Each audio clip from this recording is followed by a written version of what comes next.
Alright, so this video is going to be covering a multitude of things.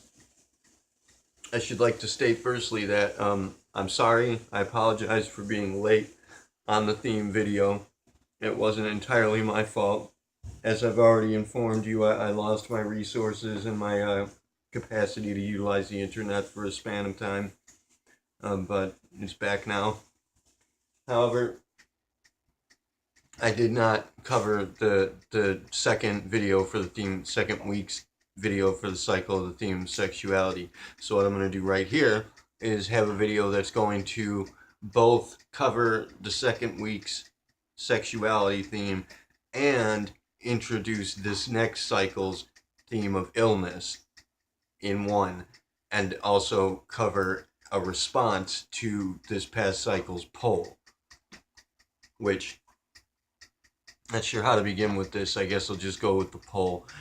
The poll in Twitterland, which a lot of you guys, I guess, aren't on Twitterland. You're not watching that shit. You don't know what's going on there, so somewhat pointless for you, or you're not engaged, you're not involved with it. But the poll was, what attracts me most about a person?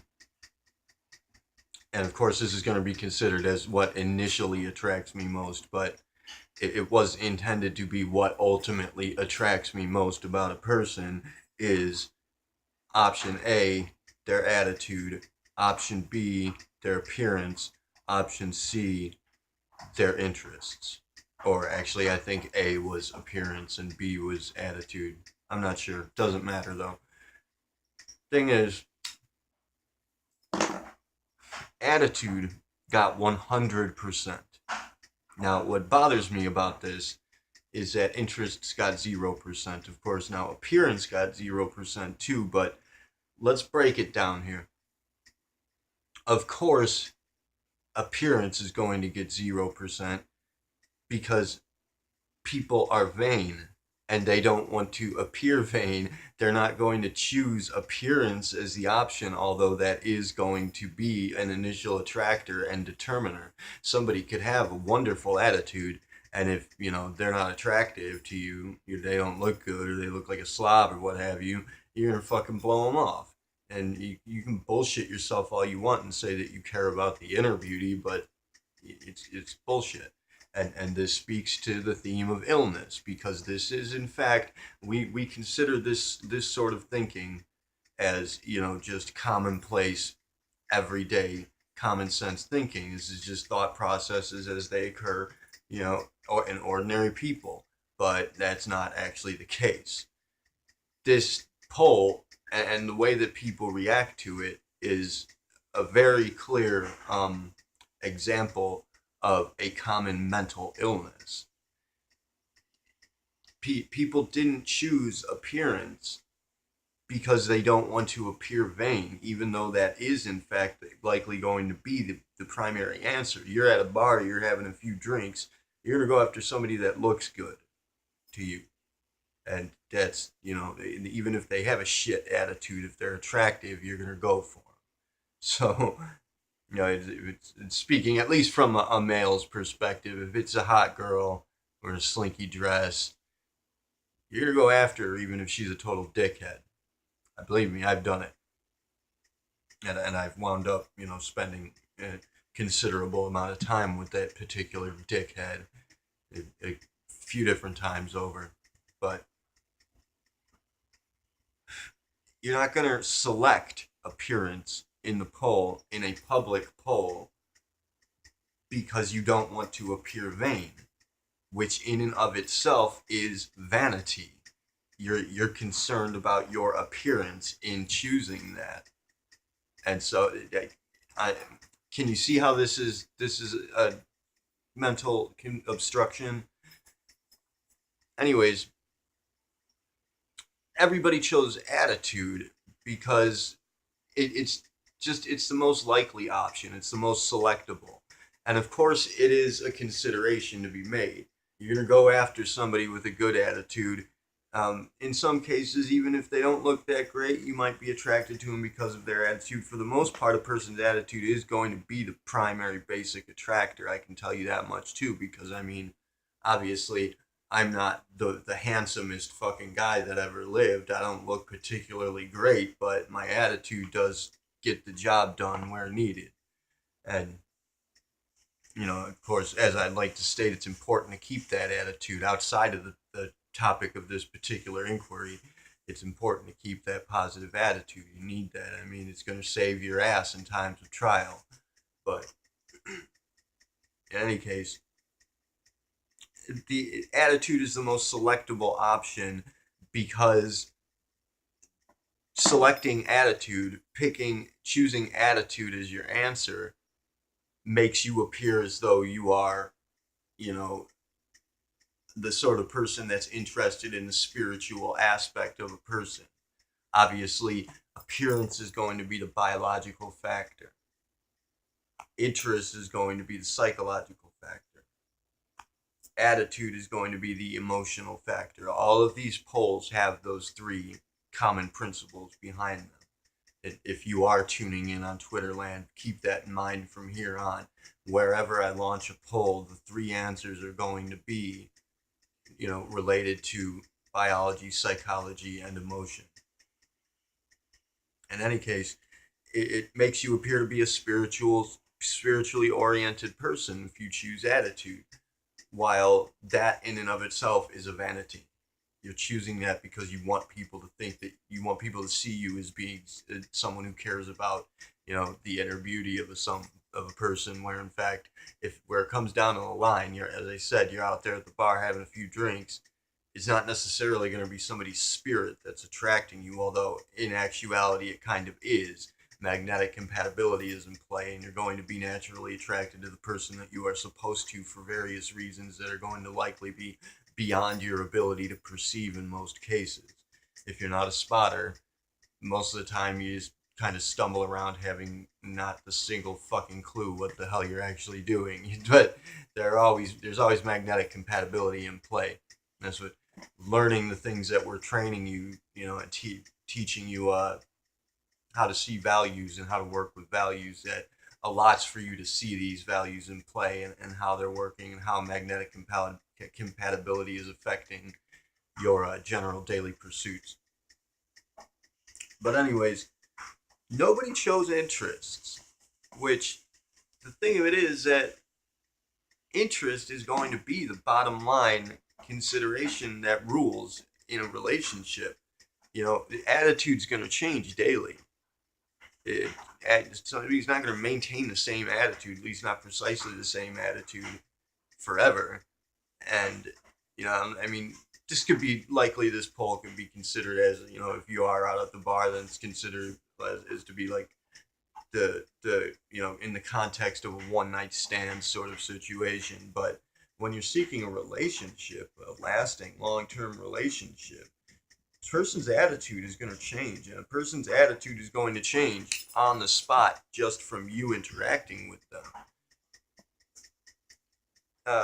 Person's appearance, that'll change too, but ultimately the appearance is entirely irrelevant. Once you get with somebody, if you're in a relationship with them, if you've already been attracted to them enough to engage a relationship with them, who gives a fuck what they look like? You're not going to care about that anymore. You're interested in them as a person. And thereby, the fact being that their attitude will, change. Attitude is a context sensitive parameter. It's going to be their interests that captivate you, that arrest your attention. It's going to be whether you share interests, whether you're capable of holding a conversation with each other, whether you're capable of giving a fuck about what each other cares about, what you're doing. Your lives have to sync up. You have to be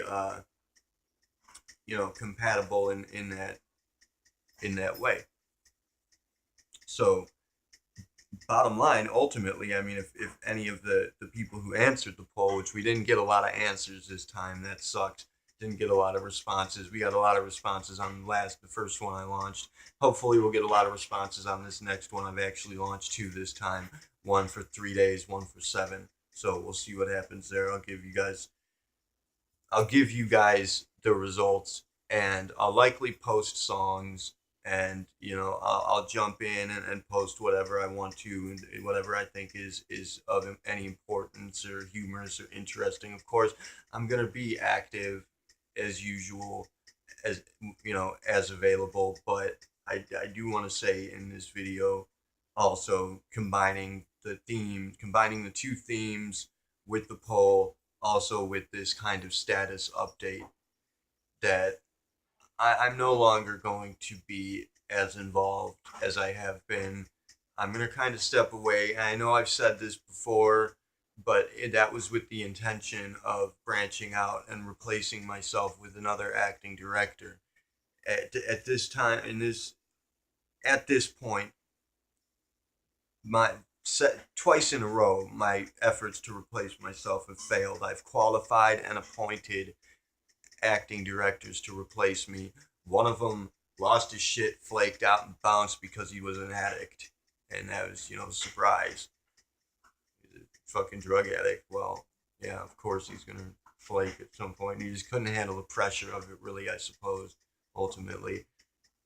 And the thing is that despite the qualifications of the people that I do find, and even the people that I train, which Randy, I trained him. I trained him when I first met him. I trained him at the job we were working. And then I continued, and the job we were working involved the same value system. So it was the same sort of training, really. It's just uh, social oriented principles.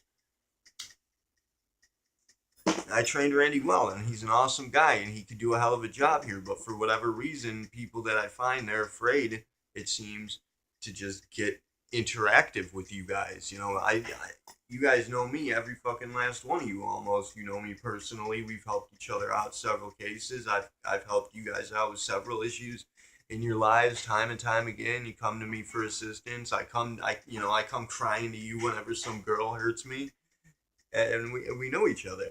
And we have this relationship wherein I'm capable of directing you because I'm familiar with you, I'm acquainted with you, I have direct contact with you, while other people will not do that. Members of the directive, they will not get engaged with you guys, and I can't find any other reasoning other than that they're either lazy or they're afraid, or both. And I'm not sure why. I've trained them to be capable of moving through that fear, overcoming that challenge, and taking advantage of the opportunity it presents. But I guess maybe for other people it's going to take a little longer than it took for me, or then, well, really it did take me a long time to get to where I am. But as I've stated, with the certain happenstance that happened with the one student that hurt me pretty bad and busted me open, I kind of cracked and snapped into position immediately. So it's a circumstantial ordeal in my case. Is a special case, you could say. But still, I really can't understand what the problem with identifying with people is, and just getting out there and talking to people. And this is speaking to the nature of our predicament right here in this consideration, that people are afraid to just meet each other. I can't tell you how many people have just flat out fucking bounced and blocked me because I was friendly with them, because I met them, and I was immediately familiar and friendly with them, and I didn't fucking waste any time bullshitting and pussyfooting around the rose bush, the proverbial rose bush, as it were. I just got right into being a friend to them, and being familiar, and treating them like family, because, well, they are my family. We are all family.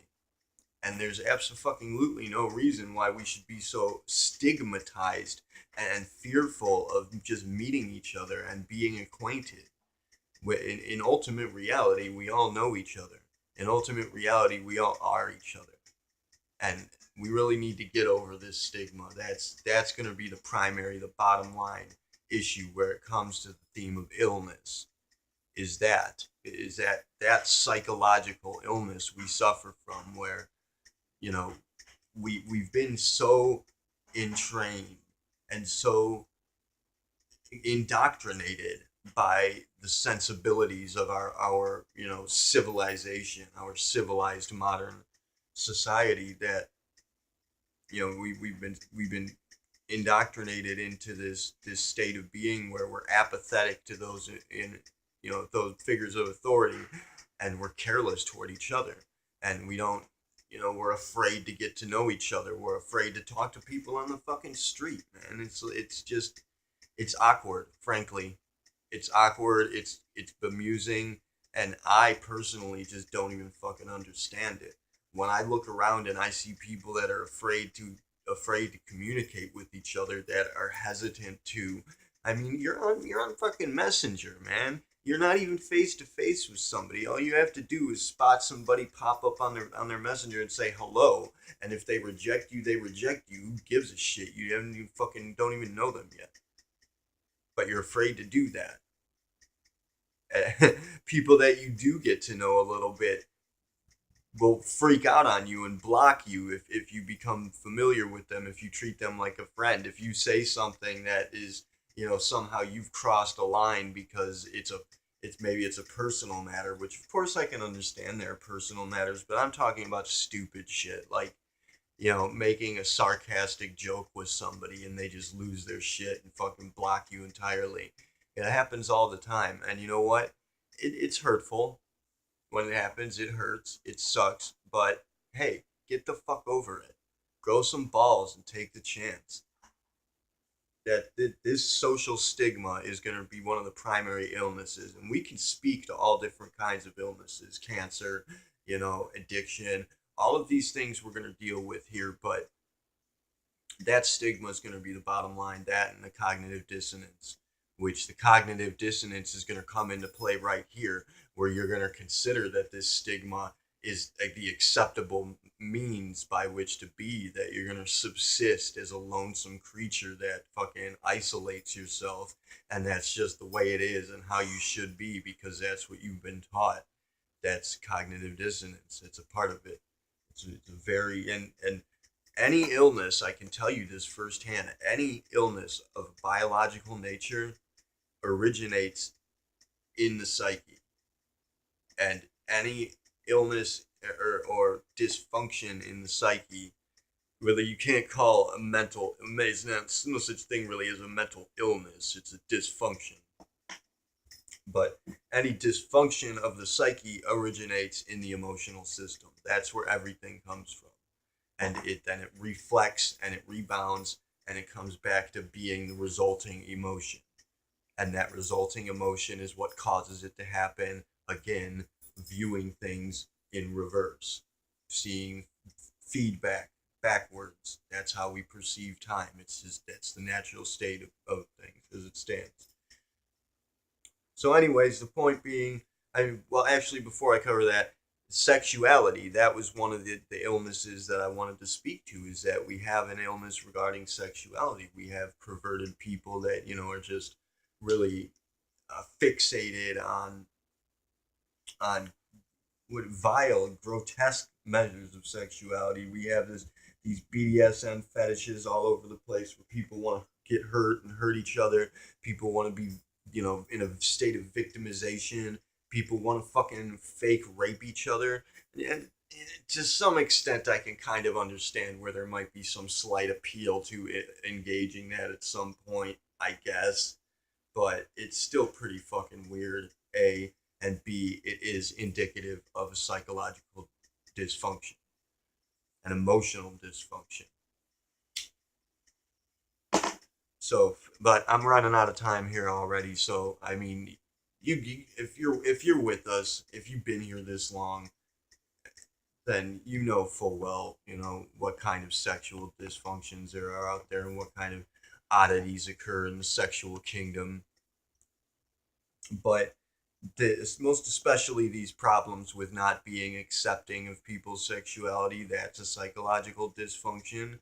That's a broken value that you need to be dealing with, because the truth of the matter is that if you're incapable of accepting somebody else's sexuality, if somebody's a homosexual, somebody's a transgender, and that bothers you, that pains you to such an extent that you have to be hateful towards it, that it affects the way in which the manner in which you behave and live your life, the way you think and feel about things is determined in by any measure whatsoever by this other person's sexuality, likely has nothing at all to do with you.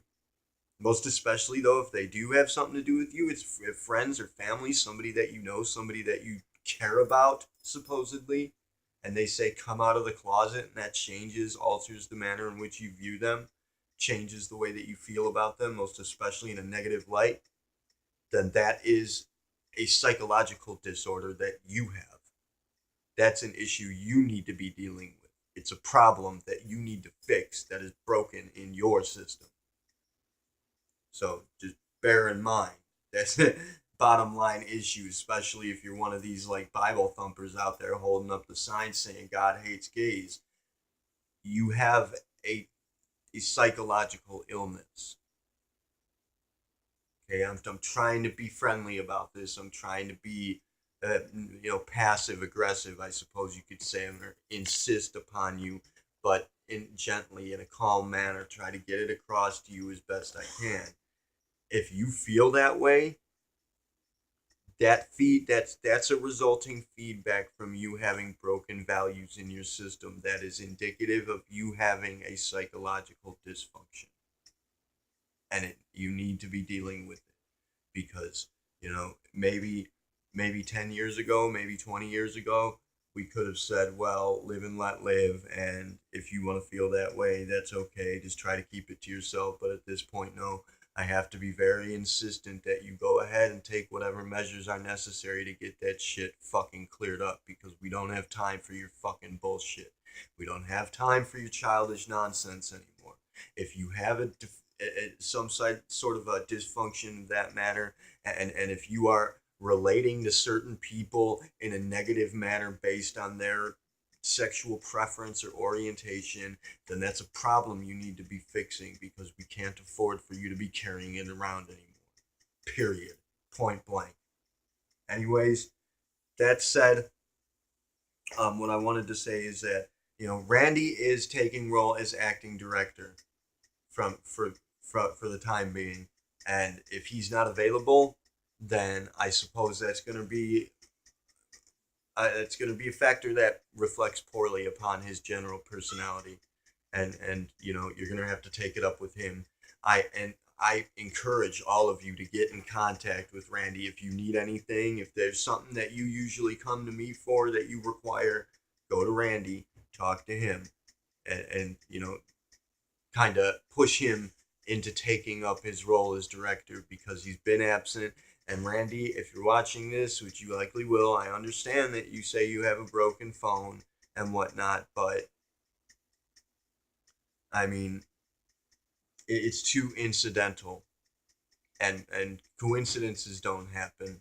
Okay, so maybe your phone broke, but that's not the problem here. You need to get over whatever stigma you have, whatever problem you have. And also, I understand that you have problems with your home life, with your family, issues that need to be dealt with, and that's perfectly fine. And I'm going to do everything I can to help you out with that, just as you've done what you can to help me out. You and I got each other's backs, come hell or high water to the end of time. But this is your responsibility now. The directive is yours. For the directive, the initiative is yours, and I'm gonna have to go off and do my own thing. I apologize sincerely, but you guys are you're not moving fast enough, and I can't be dragged down. I need to move faster. I need to get as many people as I can moving faster. We don't have time to waste.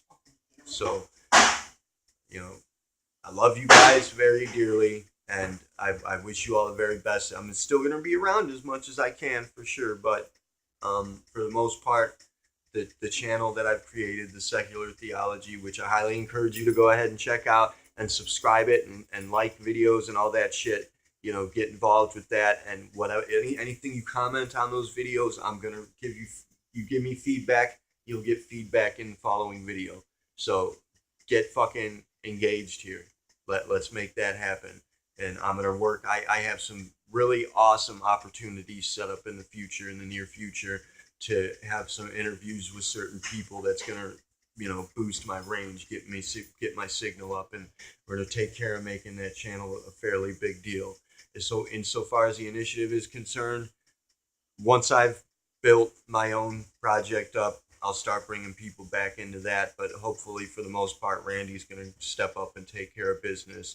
If not, we'll see where it is when I return. But I wish you guys the very best. I love you all dearly. Kila Salai, Terry Uni Siari Namaste.